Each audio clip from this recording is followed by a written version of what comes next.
One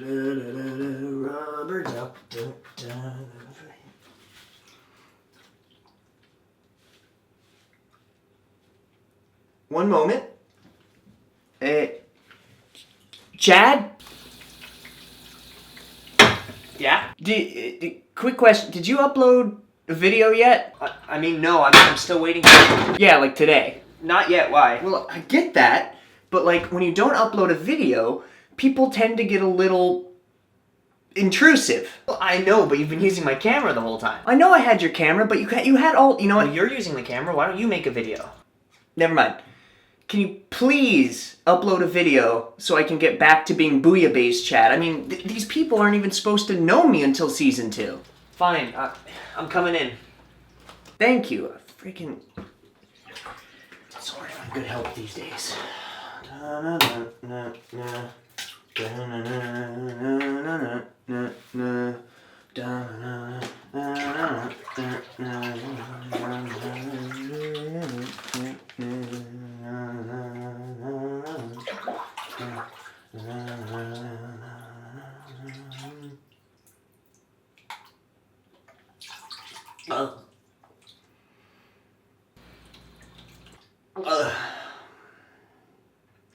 Needs more booyah-base.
Alrighty, what's up everybody? My name is Chad. Wait.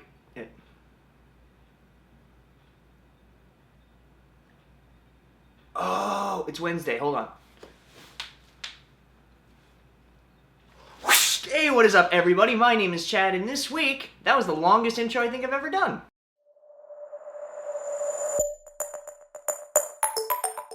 But on the real though, this week, I was actually going to do a comment video until I found out that I got my test results back from school. And we did it! I passed the test, barely. I got a 72%, but the only other 2 people in the class got a 73% and a 75%.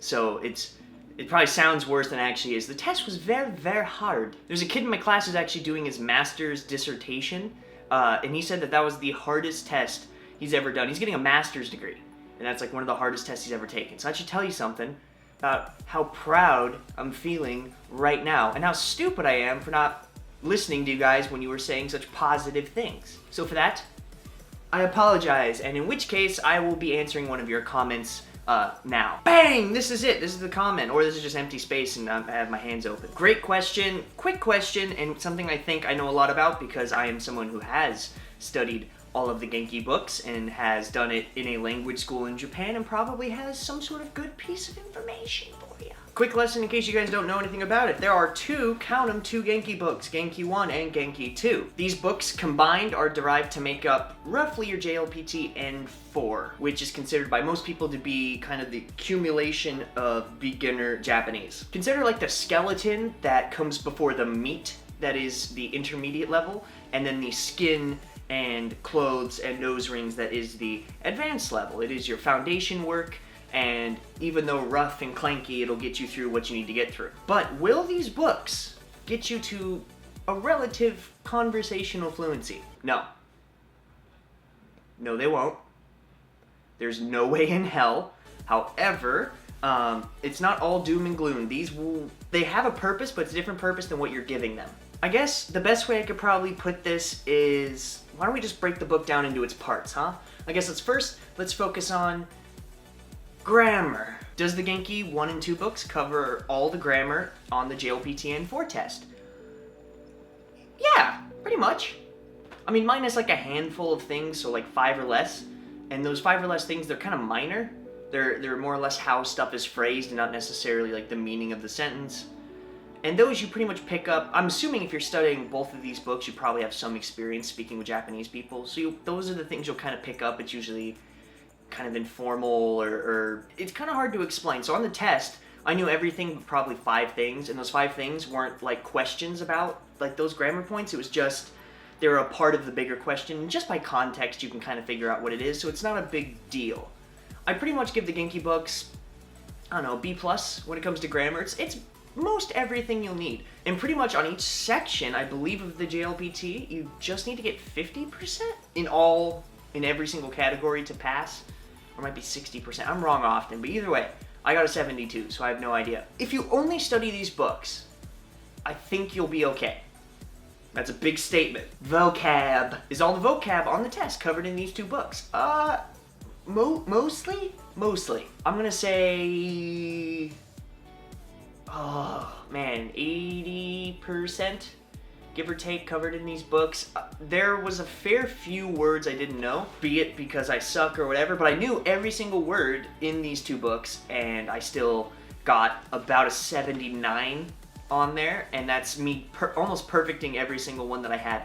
I got counted off on one of the easiest words. I'm not going to go into it. I'm just going to get upset. But yeah, you'll probably be roughly okay. I definitely recommend that you get a JLPT N4 prep book if you plan on taking the specific test, but these 2 books will get you pretty close. Kanji. Are the JLPT N4 kanjis covered in these books? No. No, they are not. The book's method of learning kanji is garbage. Even in the classes where we have supplemental material, the method sucks. Don't bother. Here's what you're going to do.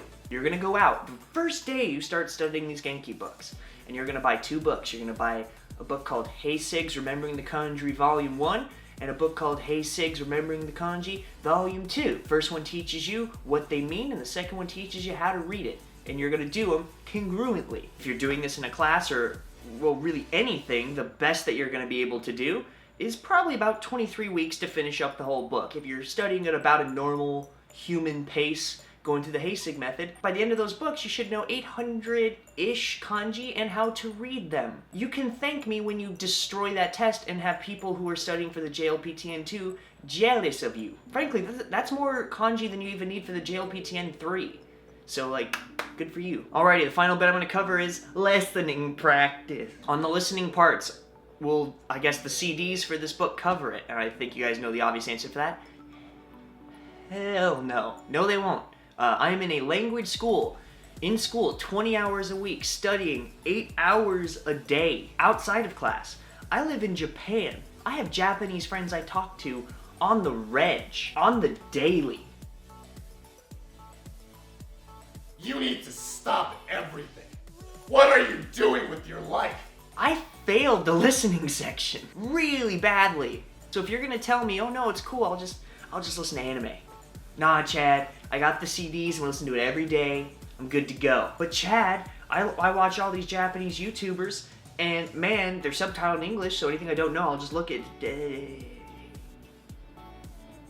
Shut your face. No, you can't. If you're gonna take this test, and if you are honestly considering studying Japanese legitimately, and not just doing phraseology, but knowing the language and getting fluent, whatever that word means to you, go to Japan. Go to a language school, take a month of your life, go to this country, see if it's even a language you want to learn. And when you're in these classes, you're gonna talk for 20 hours a week for 4 weeks. And you're gonna listen, and you're gonna talk, and you're gonna get good, but it's gonna take you 3 to 4 weeks. So before you take your JLPT N4, come here a month early, go to a language school, make a Japanese friend, and talk all the time.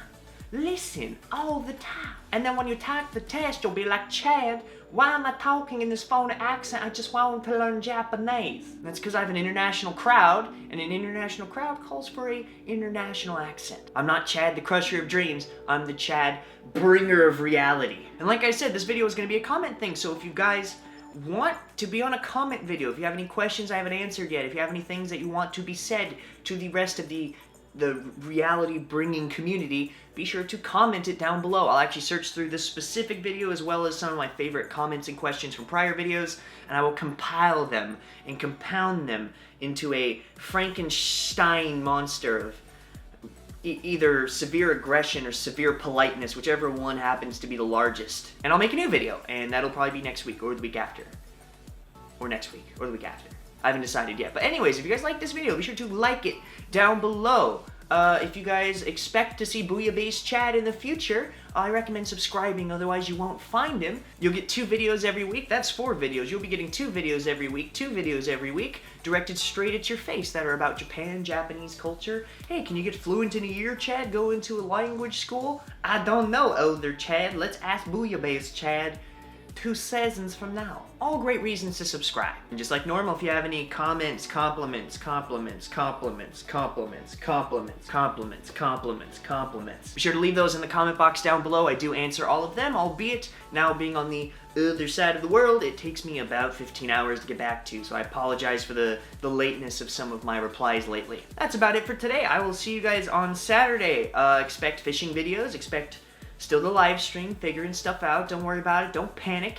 Don't panic. Hasn't happened yet. Still doing the fluent under 1 year videos. Still gonna do another tea time video. There's a many things happening on this channel, and it's all thanks to you. Jeff.